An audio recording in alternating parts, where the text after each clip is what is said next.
반갑습니다. 우리 앞뒤 좌우로 서로 인사하겠습니다. 성대 교제하겠습니다. 잘 오셨습니다. 반갑습니다. 반갑습니다.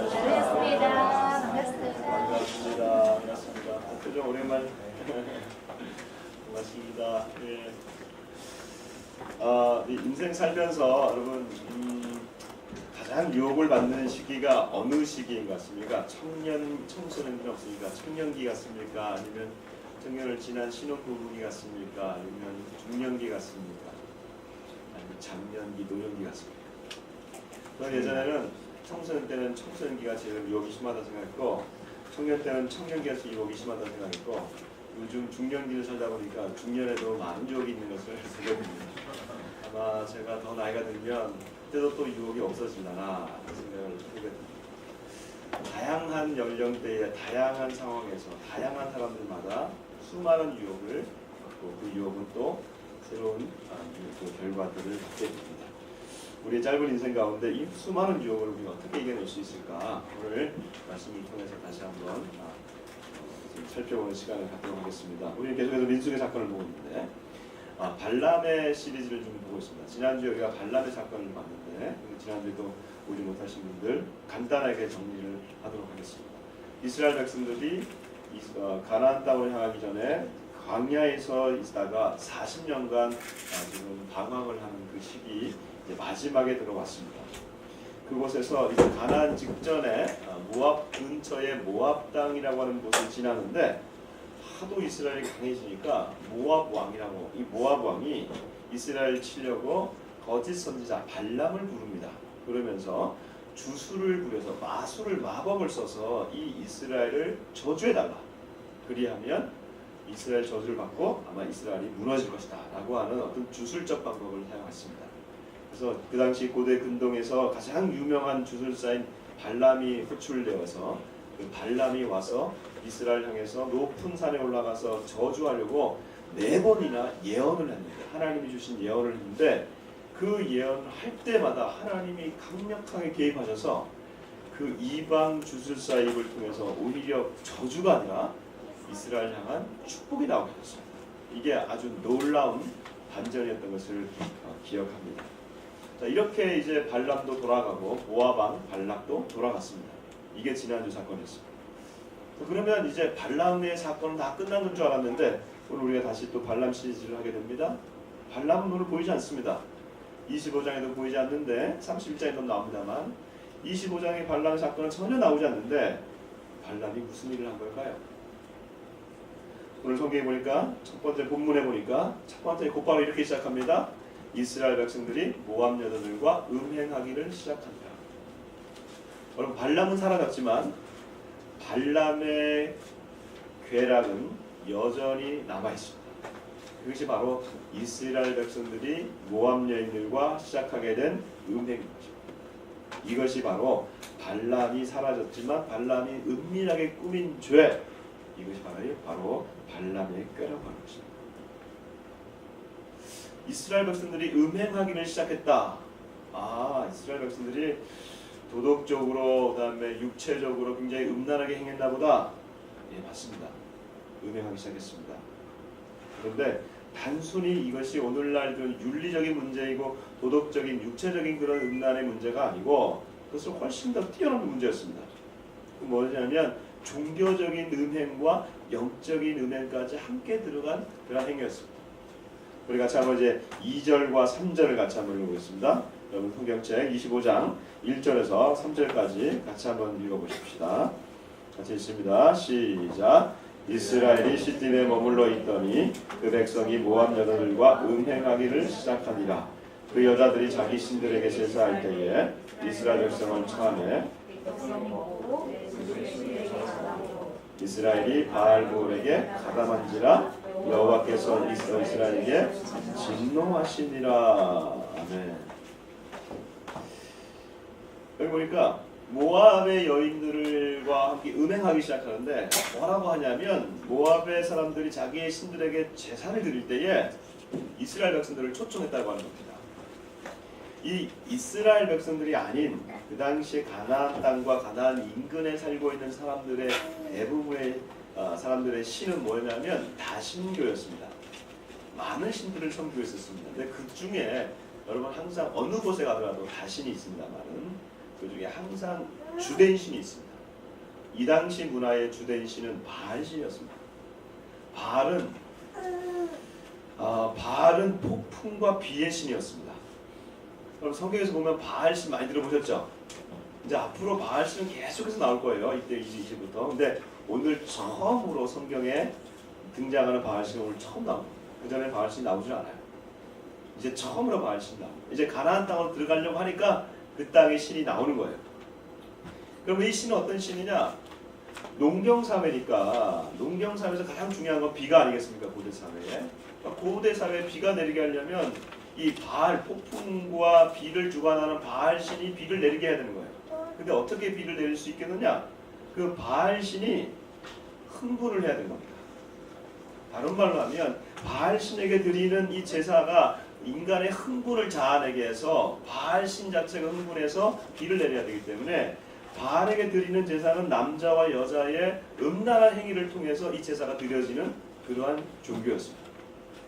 그러므로 이 바알 신의 제사는 매우 음란한 제사가 드려지는 그런 제사였다는 거죠. 그러니까 이 모압 여인들이 지금 이스라엘 백성들을 제사에 초대했다고 하는 것은 이 인간의 음란함을 지금 종교적으로 마음껏 표출하게 하면서 여러분 이게 인간의 음란함이 종교적으로 표출되어질 때요 이게 얼마나 위안을 받는데요 사람.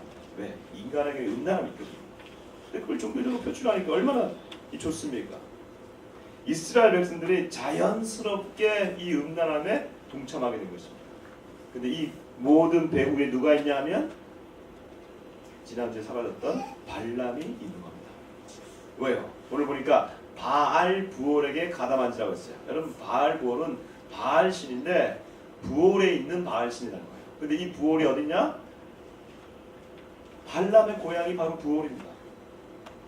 그러니까 자신의 그 신, 자신의 그 섬기던 그 신, 주신인 바알의 음란함을 지금 발람이 이스라엘 백성들에게 퍼뜨려요. 이스라엘 백성들, 그 순진한 이스라엘 백성들이 그 광야길을 걸어가다가 갑자기 이 남자들, 특별히 남자들, 연약한 남자들, 성적인 연약한 남자들의 이 약한 부분을 확 치고 들어오니까 한순간에 넘어지게 됩니다. 여러분 사람마다 약한 부분이 있잖아요. 그렇죠? 어떤 이들은 이성에 약하고, 어떤 이들은 돈에 약하고, 어떤 이들은 쾌락에 약하고, 어떤 이들은 술에 약하고, 뭐 이런 약한 부분이 다 있습니다. 그 약한 부분을 싹 파고드니까 한순간에 넘어지는 거예요. 그럼 왜 뱀이 태초에 남자에게 오지 않고 여자에게 왔을까? 그럼 뭐 남자와 여자의 차이라기보다는 하나님이 아담을 먼저 만드셔서 아담에게 강력하게 얘기했을 것 같아요. 너는 이 동산 중앙에 있는 나무를 따먹지 마, 열매를 따먹지 말라. 아담은 직접 들었어요. 근데 하와는 그것에서 아마 두 번째로 들었겠죠. 그러니까 그 부분에 대해서는 약한 거예요. 그리고 여인의 어떤 그런 눈에 보이는 것들이 좀 약하잖아요. 죄송해요, 여인들. 그런 여인들을 통해서 여인에게 들어왔을 때 여인이 뭐라고 했습니까? 보암직도 하고 먹음직도 하고 탐스러운 여인, 탐스러운 그 열매, 그 열매에 대해서 유혹이 싹 들어오게 된 거죠. 그 유혹에 넘어지게 되는 거예요. 약한 부분을 통해서 넘어지게 되는 거예요. 여러분, 지금 이 발람의 꾀는, 이 발람의 이 음란함의 유혹은 이제 막 이스라엘이 세워져 가는 그 단계에서 갑자기 약한 부분을 통해서 확 들어온 거예요. 지금 광야 40년 길이었습니다. 광야 첫 번째 나와서 1년 동안 하나님 앞에서 그들이 무엇을 받았느냐? 하나님 시내산에서 그들은 하나님의 백성이 되는 계약식, 언약식을 치렀습니다. 언약을 받았어요. 그 언약의 대가로 율법을 받았고, 그리고 율법을 받고 나니까 내가 이제 너희와 함께 거하겠다고 하는 성막을 주셨고, 제사법을 주셨고, 그 제사를 할 수 있는 제사장을 주셨어요. 이제 겨우 세워졌어요. 근데 여러분, 이게 언약 백성 됐다고 해가지고 갑자기 언약 백성이 됩니까? 살아가려고 하니까 실수하면 나는 거예요. 광야를 걸어가려고 하니까 얼마나 힘들어요. 힘드니까 뭐라고 합니까? 맨날 원망과 불평이 나죠. 원망과 불평을 하다 보니까 이제 겨우 이걸 통해 가지고 원망하고 불평 하나님이 혼나는구나. 이제 겨우 그것을 깨달아가는 거예요. 이제 그렇게 40년이 지났어요. 앞에서 애굽 백성, 애굽에서 나왔던 그 선조들 이 40년 동안 다 죽었습니다. 겨우 이제 새로운 세대가 태어나가지고 하나님 그 애굽을 알지 못하는 새로운 세대들이 막 일어나려고 하는데 이 발람의 꾀를 가지고 싹 들어오니까 너무 희한하게 우리 인간의 안에 있는 이 죄의 덩어리, 이 DNA가 있는 것 같아요. DNA가 있는 것 같은 게 아니라 DNA가 있어요. 그래서 그 애굽의 세대가 다 죽었는데도 불구하고 새로운 세대는 이렇게 강한 세대 아닙니까? 하나님 앞에서 이 광야 세대가 일어나가지고 딱 있는데 갑자기 이 유혹이 들어오니까 그냥 넘어지는데 그 넘어지는 속도가 너무 빨라요. 야, 이걸 보면서 하나님이 대응하시는데 여러분 하나님의 대응을 한번 보십시오. 무섭습니다. 하나님 뭐라고 하시냐면 하나님이 진노하셨습니다. 그리고 하나님이 연병을 보내셔서 병을 보내셔서 이들을 죽이는데 하루아침에 몇 마리 죽냐면 24,000명이 죽습니다. 그리고 이스라엘 백성들의 수령 지도자들을 다 목매달아 죽이라고 합니다. 너무 세요. 하나님이 너무 세게 반응하세요. 왜 그러실까? 여러분 이 사건은요 별것 아닌 것 같지만 간단하게 나타났지만 이스라엘 백성들의 삶에 있어서 이 광야로 나왔던 삶에 있어서 가장 위험한 사건 두 번째 사건입니다. 첫 번째 사건이 언제 있었어요? 혹시 기억나세요? 슬퍼지려고. 첫 번째 사건이 어디 있었습니까? 가나안 땅에 나와가지고 모세가 하나님 앞에서 그 율법을 받으러 시내산에 올라갔을 때 40일 동안 나타나지 않았어요. 밑에 있던 백성들이 동요하면서 우리를 인도해낸 신을 만들어내라 하니까 아론이 만들어낸 신이 뭡니까? 금송아지였어요. 그 금송아지를 만들어 놓고 이 신이야말로 우리를 인도한 하나님이라는 거예요. 하나님을 알아요. 근데 하나님 보지 못했으니까 송아지를 만들어 놓고 이 신이 하나님이다라고 섬긴 거예요. 근데 여러분 그 섬기는 사람들이 지금 어떤 사람들? 이스라엘 백성들인데 이들이 어디서 나온 사람들이에요? 애굽에서. 애굽의 이 제사 문화도 여전히 음란한 겁니다. 그러니까 하나님이라고 만들어 놓은 그 신상 앞에서 그들이 움직이면서 하는데 카니발, 여러분 브라질에 보면 카니발 축제 있죠? 카니발이 굉장히 음란하죠? 인간들의 축제들이 그래요. 카니발을 하는 거예요. 하나님이 그걸 보면서 얼마나 마음 아파하십니까? 그러면서 그때 뭐라고 말씀하세요? 모세야 내가 너만 놓고 다 죽여버리겠다. 그때 모세의 이 중재를 통해서 아우 하나님이 그 화를 참으시고 이스라엘 백성들을 용서해 주세요. 그때 한 지파를 일으켜 세우십니다. 그때 한 지파 레위 지파를 일으켜 세우시면서 이 일들에 참여한 주동자를 죽여라 할 때 그 지파에 나왔던 사람들이 레위 지파고 그 사람들을 죽일 때에 레위 지파가 제사장 지파가 그날로 되게 된 겁니다. 이건 바로 제 두 번째 사건입니다. 24,000명이나 되는 사람들이 연병으로 죽어가는 이때에 수많은 사람들이 지금 음행하면서 죽어가는 그때에 사람들이 울기 시작합니다. 회개하기 시작합니다. 그 회개 앞에 서 있습니다. 근데 이 사건을 알지 못하고 한 이스라엘 백성의 한 남자가 미디안 여자를 데리고 들어옵니다. 그리고 여전히 그 퍼져 있는 그 음행한 짓을 자신의 막사 텐트로 들어가가지고 그 음행을 시작합니다. 바로 그 사건을 보면서 그 현장을 보면서 분노한 한 개인이 한 사람이 있었습니다. 그 사람이 누구냐면 아론의 아들 엘르아살의 아들 비느하스 제사장이에요. 이 비느하스가 이것을 보고 따라 들어가서 자신의 손에 창을 가지고 들어가서 남자와 여인이 뒤엉켜 있는 그 현장에서 이 비느하스가 창을 들어서 한 번에 꿰뚫는데 이 창에 남자와 여자가 그 자리에서 한 창에 찔려 죽게 됩니다. 그럼 우리가 볼 때는 야, 이 간음의 현장에서 참 끔찍한 일이 나왔구나. 야, 참 부끄럽구나. 또 한편으로는 참 어떻게 이렇게 끔찍할 수가 있느냐라고 생각할 수가 있어요. 근데 여러분 희한하게도 하나님의 평가는 다릅니다. 한번 볼까요? 25장을 같이 한번 읽어봅시다. 25장에 11절부터 13절까지 보겠습니다. 같이 읽겠습니다. 시작. 제사장 아론의 손자 엘르아살의 아들 비느하스가 내 질투심으로 질투하여 이스라엘 자손 중에서 내 노를 돌이켜서 내 질투심으로 그들을 소멸하지 않게 하였다. 그러므로 만하라 내가 그에게 평화의 언약을 주리니 그와 그의 후손에게 영원한 제사장 직분의 언약이라. 그가 그의 하나님을 위하여 질투하여 이스라엘 자손을 속죄하였음이니라. 아멘. 인간의 눈으로 볼 때는 끔찍하고 부끄러운 사건인데, 그리고 또 잔인한 사건인데, 지금 하나님은 전혀 다르게 표현하십니다. 하나님은 이 사건을 굉장히 높게 평가하세요. 너무 높게 평가하세요. 비느하스의 이 창으로 찌른 이 행위가 하나님의 질투심으로 일하여서 하나님은 당신의 노를 멸하십니다. 이게 멈추고 이스라엘 다 죽이려고 했는데 이 사건 때문에 이스라엘을 속죄해 주겠다. 죄를 사해 주시겠다 말씀하세요. 하나님의 질투심으로 이스라엘 비느하스가 질투하였다 이런 얘기예요. 여러분, 하나님이 질투하신다는 이 표현 어떻게 보면 굉장히 좀 인간적인 표현이죠. 우리가 질투라는 것은 우리가 언제 합니까? 내가 사랑하는 사람이 다른 사람을 바라볼 때 질투 감정이 일어나죠. 이건 사랑의 관계에서 일어나게 됩니다. 이건 특별히 정당한 질투는 결혼의 관계에서 일어납니다. 그러니까 하나님이 지금 이스라엘 백성들을 향해서 질투했다라고 하는 것은 하나님이 이스라엘 백성들과 언약 관계를 맺은 것을 얘기하는 것이고, 이 언약 관계를 그래서 결혼 관계로 보시는 거예요. 근데 나의 백성, 나의 신부 이스라엘이 다른 다른 남편을 보고, 다른 남편을 향해서 너희가 가서 제사하고 그 앞에서 음행을 저질렀다고 하는 것에 대해서 하나님이 질투하시며 나오는 것이 바로 이 질투라는 거예요.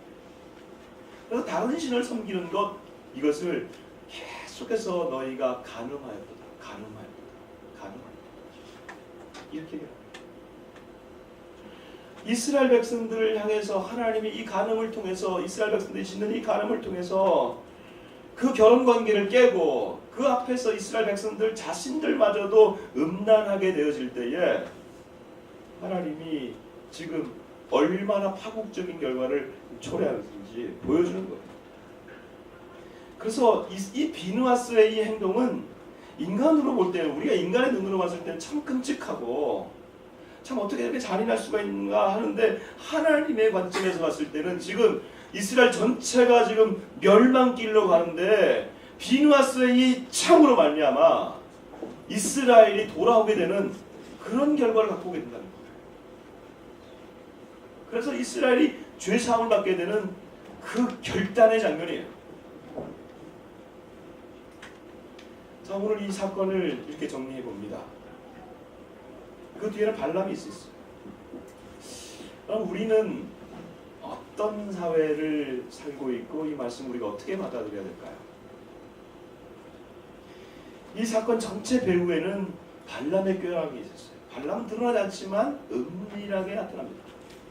그래서 성경은 이 발람 이후에 마지막에 31장에 보면 이 미디안과 전쟁하면서 발람을 죽이라고 그래요. 반드시 발람을 죽여라. 왜?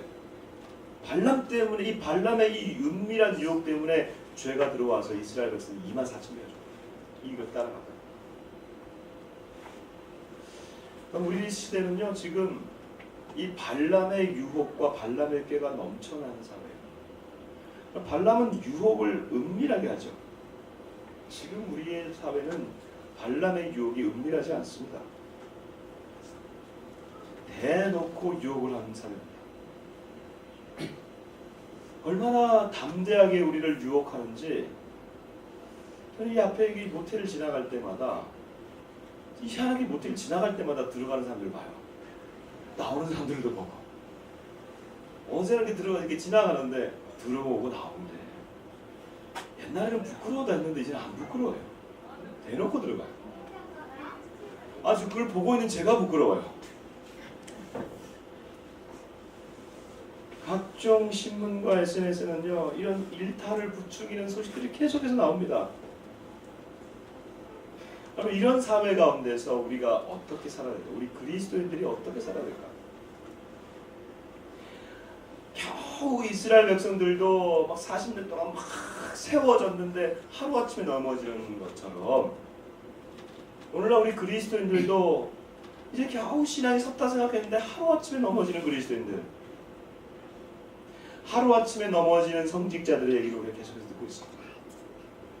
무섭습니다. 두렵습니다.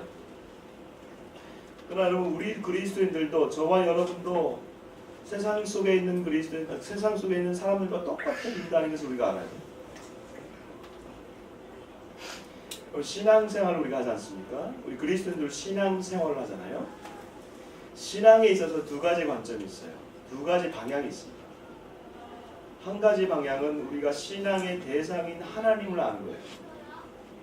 하나님을 우리가 알고 하나님에 대한 지식과 하나님에 대한 이해가 풍성해지는 거예요. 그래서 우리는 하나님에 대해서 그렇게 알려고 하는 거예요. 하나님이 누구신지, 하나님이 얼마나 거룩하신지 그분을 알면 알수록 나 자신을 변화시키는 것이죠. 그래서 이 하나님에 대해서 우리가 말씀 보고 그리고 그 앞에 나와서 기도하고, 우리 오늘 예배하는 것도 이 하나님 앞에 나아가는 행위예요.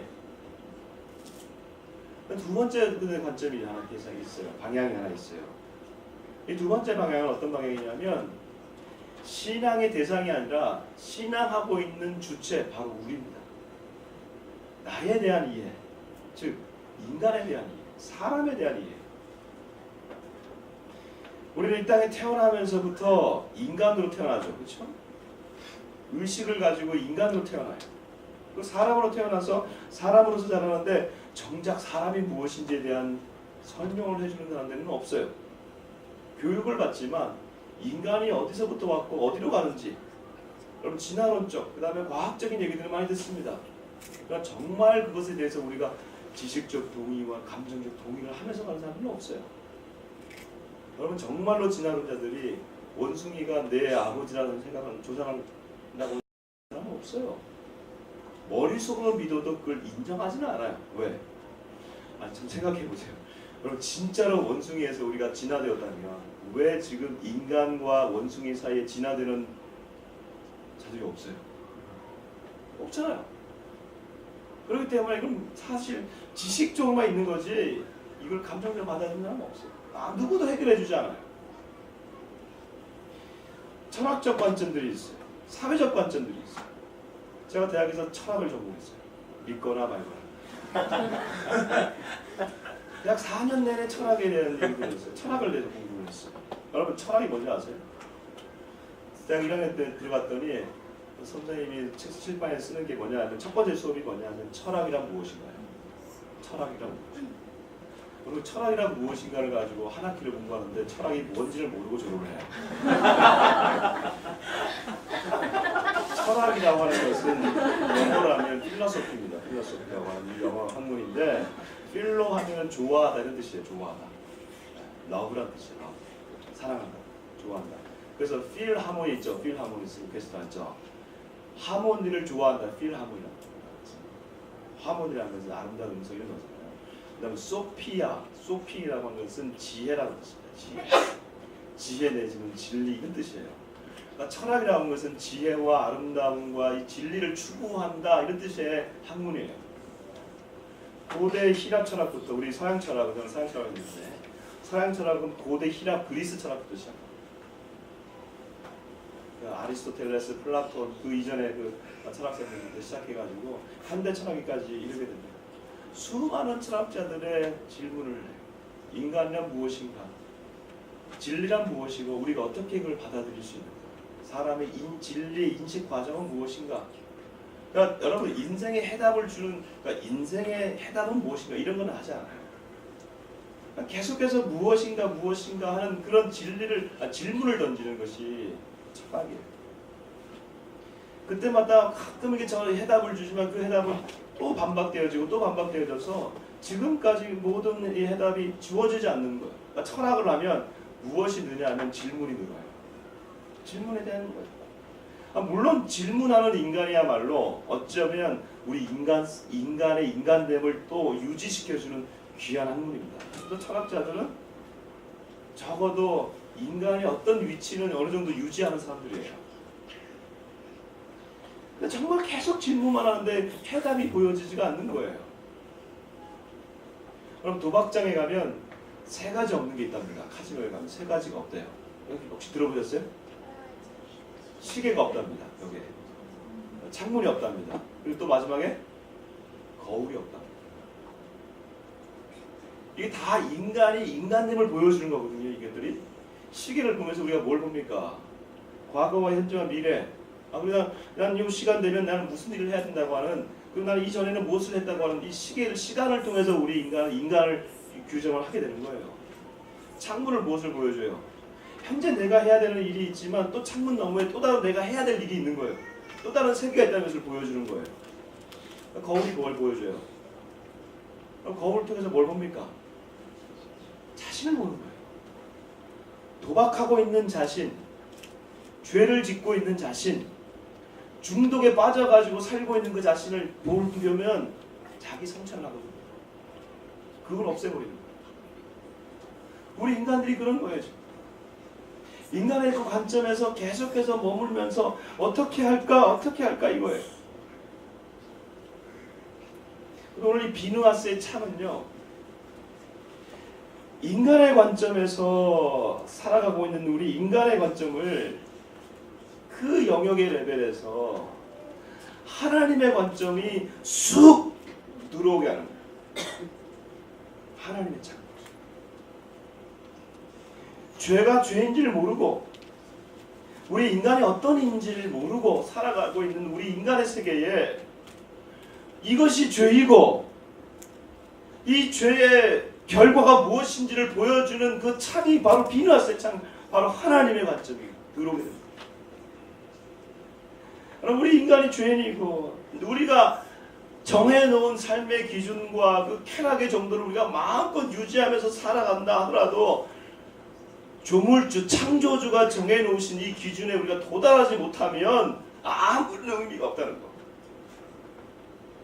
내가 정한 선의 기준을 가지고 내가 살아가는데 그 선의 기준이 하나님의 기준에 이르지 못한다는 것.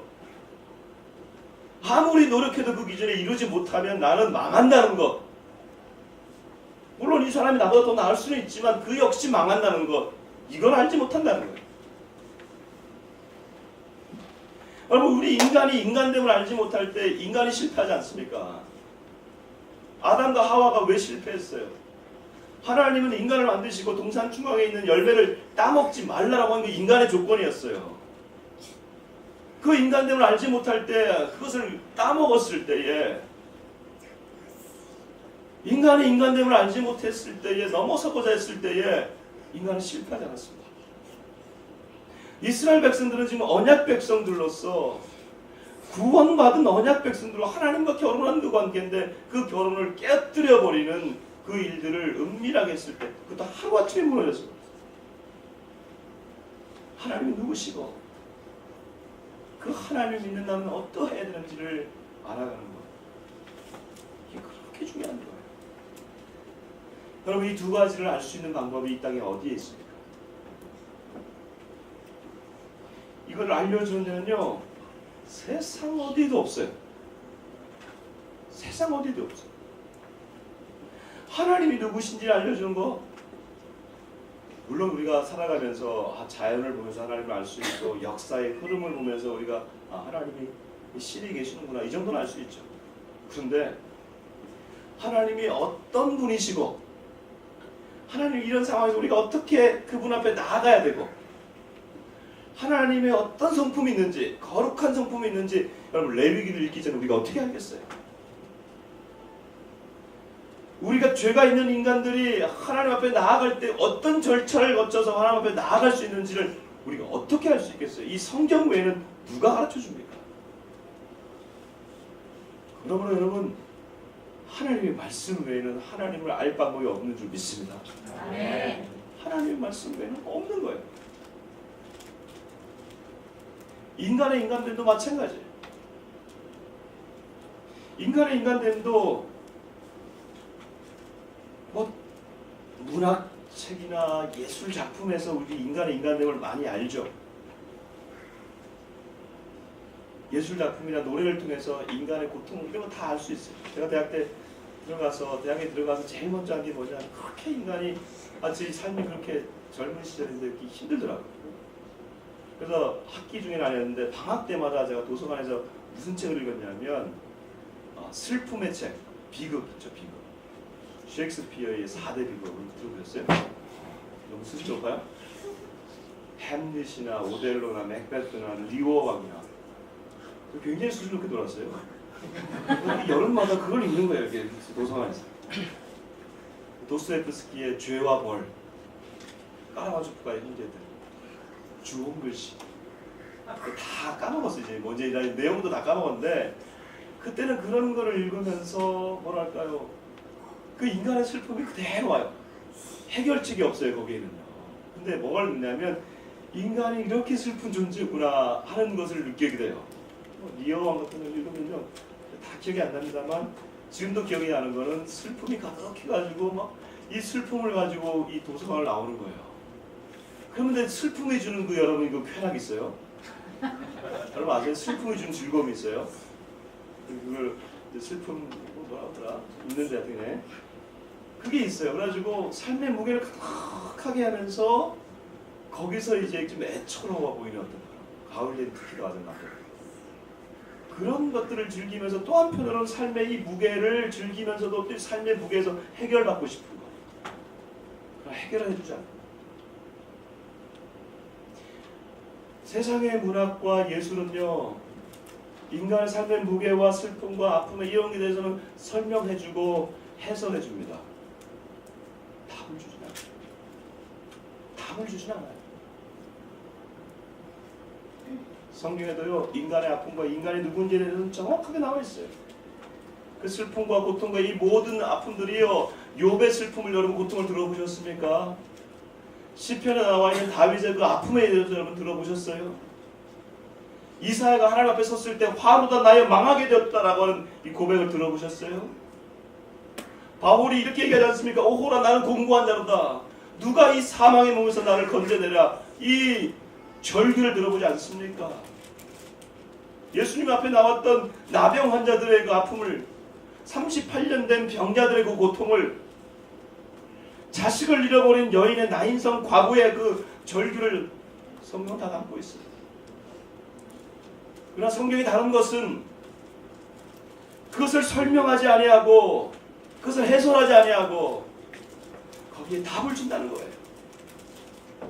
우리 인생은 그렇게 답을 찾기를 원하는데 다른 어떤 것도 답을 주지 못하는데 하나님의 말씀엔 답이 있다는 거예요.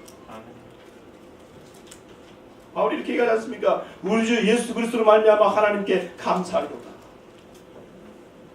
누가 나를 건져내라, 이 사망의 몸에서 건져내라. 곧바로 우리 주 예수 그리스도로 말미암아 하나님께 감사하리로다.